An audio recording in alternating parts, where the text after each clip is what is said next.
Welcome back to the Morning Kickoff Show. I'm your host, Matt Witt, and today we have a very, very special episode. An episode that we will not forget. A game that Minnesota Vikings fans will never forget as this goes down in the history books for not just the Minnesota Vikings, but the NFL as a whole. As the Vikings pulled off the biggest comeback in NFL history, a game that we'll be telling our grandkids. A tale of two halves. That's what the NFL is, as the Minnesota Vikings have pulled off the biggest comeback in NFL history.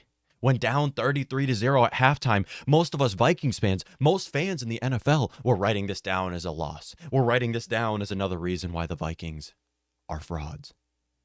But the Vikings didn't write back, as the Vikings came in, guns blazing in the second half, completely flipped a switch at halftime to come up with the biggest win in NFL history, to come up with the first NFC North division title since 2017 in a Greg Joseph 40-yard field goal in overtime to set this Minnesota Vikings team at 11-3, winning the NFC North, and hopefully, very likely, clinching that number 2 spot in the NFC. The Minnesota Vikings 1,000th game is one for the ages, as this is a game that we'll be telling our grandchildren. This is a game that we will not forget, as Kirk Cousins threw for 460 yards and 4 touchdowns, making a career-high day for him. On top of this, Kirk Cousins just continues to shut these haters up. I mean, if you still believe Kirk is not a clutch quarterback in 2022, I want whatever you are smoking, because week in and week out, he proves why he is clutch. He might be the best fourth quarter quarterback in NFL history, as he has seven fourth quarter comebacks this season. With this one, not just being a fourth quarter comeback, but a second half comeback as a whole. Kirk Cousins is the man. And it didn't just take Kirk Cousins. It took everybody into the second half. You can't just be down 33-0 and put the ball into your Kirk Cousins' hand and expect you to come back. No, this Minnesota Vikings defense also was incredible into the second half. Something I didn't expect to say. Something I also don't expect to say. Justin Jefferson went down with the injury, got knocked out due to a terrible Stephon Gilmore, terrible illegal hit on Justin Jefferson, sent him out of the game. But who stepped up? Was it Adam Thielen? No. Was it Jalen Reagor that for some reason we traded for? No. KJ Osborne had a career-high 157 yards in this game. As a matter of fact, 3 players tallied over 100 yards in this game. Dalvin Cook, another massive career day from Dalvin Cook. 21 total touches where he had 190 yards and a touchdown, with a career-high 95 receiving yards for Dalvin Cook. Very clutch touchdown at the end of the game. We have to give credit to this entire blocking team for the Minnesota Vikings. I've mentioned many times in this podcast where I've said how the Vikings have to improve in blocking if they want to make themselves a two-dimensional offense. Throughout this entire season, I believe we have showed why we are a top 5 offense in this league. However, there is a lot of room for improvement when it comes to pass protection and run blocking. In this game, these screen passes opened up for a variety of options for this Minnesota Vikings offense, as I believe it is safe to say, as of right now, the Vikings finally have a very solid two-dimensional offense. KJ Osborne stepping up in this game for 157 receiving yards and a touchdown. Kirk Cousins, after the game, mentioned how Osborne can do this week in and week out. He just doesn't, because there's only one ball to go around. When you have Dalvin Cook, Justin Jefferson, Adam Thielen, TJ Hawkinson, pretty hard to give it to KJ Osborne, but the 25-year-old from Miami has once again showed why he is a very underappreciated player in this league. And I would expect to see the Vikings continue to try to involve KJ Osborne more in this offense going forward. If it doesn't happen throughout the remainder of the season, KJ Osborne into his next year of his contract, we could see the final year be his contract year where he gets a higher workload than Adam Thielen. Now, I believe I can speak on every Minnesota Vikings fan's behalf when I say we don't want to see Adam Thielen or Dalvin Cook traded. We don't want to see him in another uniform. However, if Justin Jefferson, if TJ Hawkinson are demanding a lot of money, both due for a contract extension this offseason, we could see some of these players moved on from the Minnesota Vikings. Let's just hope it's not this offseason, because I would love to see this Vikings offense look how they're looking for years to come. Justin Jefferson, another career day, 12 receptions, 123 yards, and a touchdown. All of us Vikings fans had nearly a heart attack when Justin Jefferson got knocked out 2 times in this game. Great news for the Minnesota Vikings is that we have clinched our division, and Justin Jefferson is probable to return soon. He isn't expected to miss time for the Minnesota Vikings. However, on bias, I'm going to be honest, we might be better off not playing Jefferson the upcoming couple of weeks. Now, obviously, us Vikings fans, we want to see Jefferson break the all-time receiving record. As of right now, he is 332 yards shy of breaking the all-time receiving record set by Megatron. He's also 9 yards shy of breaking Randy Moss's record set by the Minnesota Vikings. What's more important than breaking records? Winning Super Bowls. If we continue to play Justin Jefferson, if he's not 100%, and he's not 100% for the playoffs, I will be mad. I will not be happy with the decision to play Jefferson. Now, if Jefferson is 100% to play, yes, play him. Let him break the record. If he's 99% to play, don't play him. This is my personal opinion. I just believe, as of right now, I care so much more about making noise in the playoffs than I do about having Justin Jefferson winning the all-time receiving record in a single season. Obviously, that's great. I want to see that happen. I would much rather see Minnesota finally win a championship. So, as of right now, Justin Jefferson, I don't care if he breaks the receiving record or not. I care that he's healthy. Right now, with a chest injury and a head injury in this game, I nearly had a heart attack. But what's great news, he is probable to return in this game or upcoming. Now, I just talked about the good. I just gave credit to KJ Osborne. Great day. Dalvin Cook, great day. Great to see Dalvin Cook going in the running and pass game. Justin Jefferson, incredible day. Kirk Cousins, career high. Now, as I've also said, every episode this season, there is a lot of room for improvement on both sides of the ball. And we're going to start off by taking a look at this Minnesota Vikings offense. As this Vikings offense is a second half offense, and you especially saw it in this game, but we've seen it throughout this entire season. I'm not surprised that the Minnesota Vikings let up a huge lead in the first half and looked incredible in the second half, because this has been the story of the Minnesota Vikings season. It has been a roller coaster of emotions. For some reason, this Vikings team looks best in fourth quarters. Why is this the case?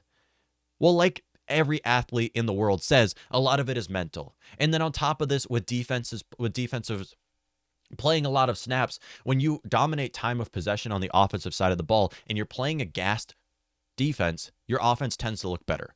But at the end of the day, there is no excuse for this Minnesota Vikings offensive performance that we saw in the first half. Let's take a look at this, because the Vikings had the ball 8 times in the first half.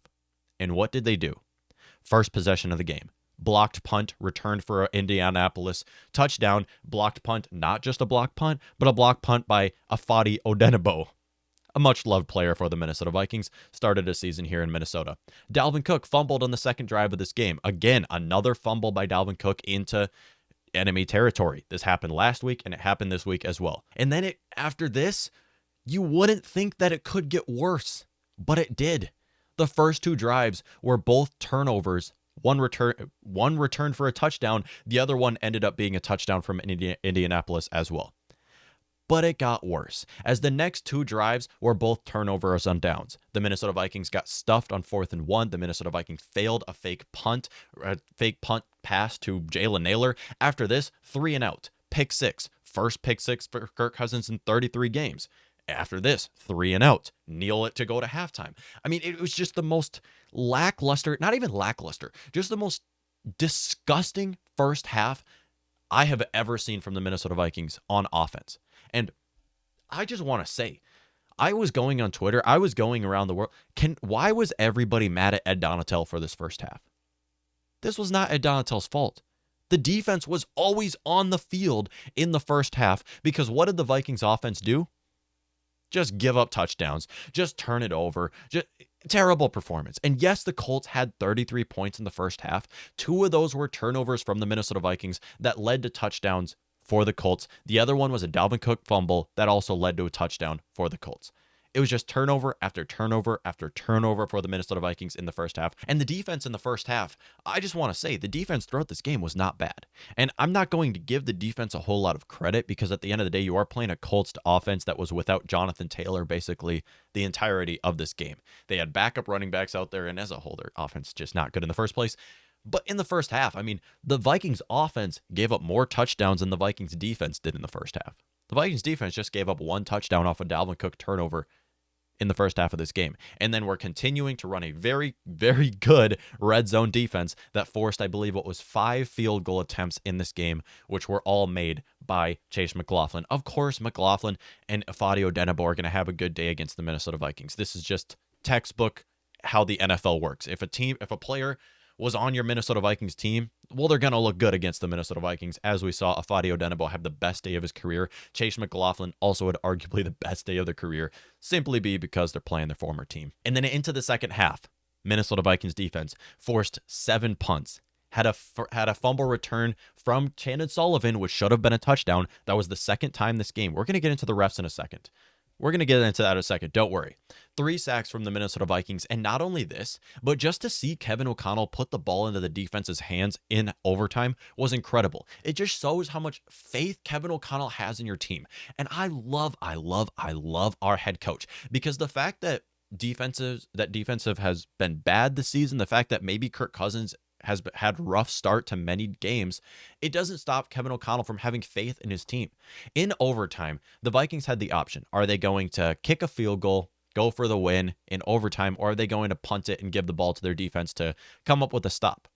Well, Kevin O'Connell chose the latter. He chose to punt the ball and put the ball in the defense's hand. Now, the reason why he chose this, in my opinion, is just the fact that Kevin O'Connell knew that tying this game was still good. Tying this game for the Minnesota Vikings, now no one wants to see a game end in a tie, but if it did end in a tie, the Vikings still would have won their division, and we'd be in the same situation we are right now. Pretty much. A tie and a win would have been almost the same thing for the Minnesota Vikings, as it's very unlikely that the Vikings are actually going to be the number 1 seed in the NFC, because the Eagles will have to lose out.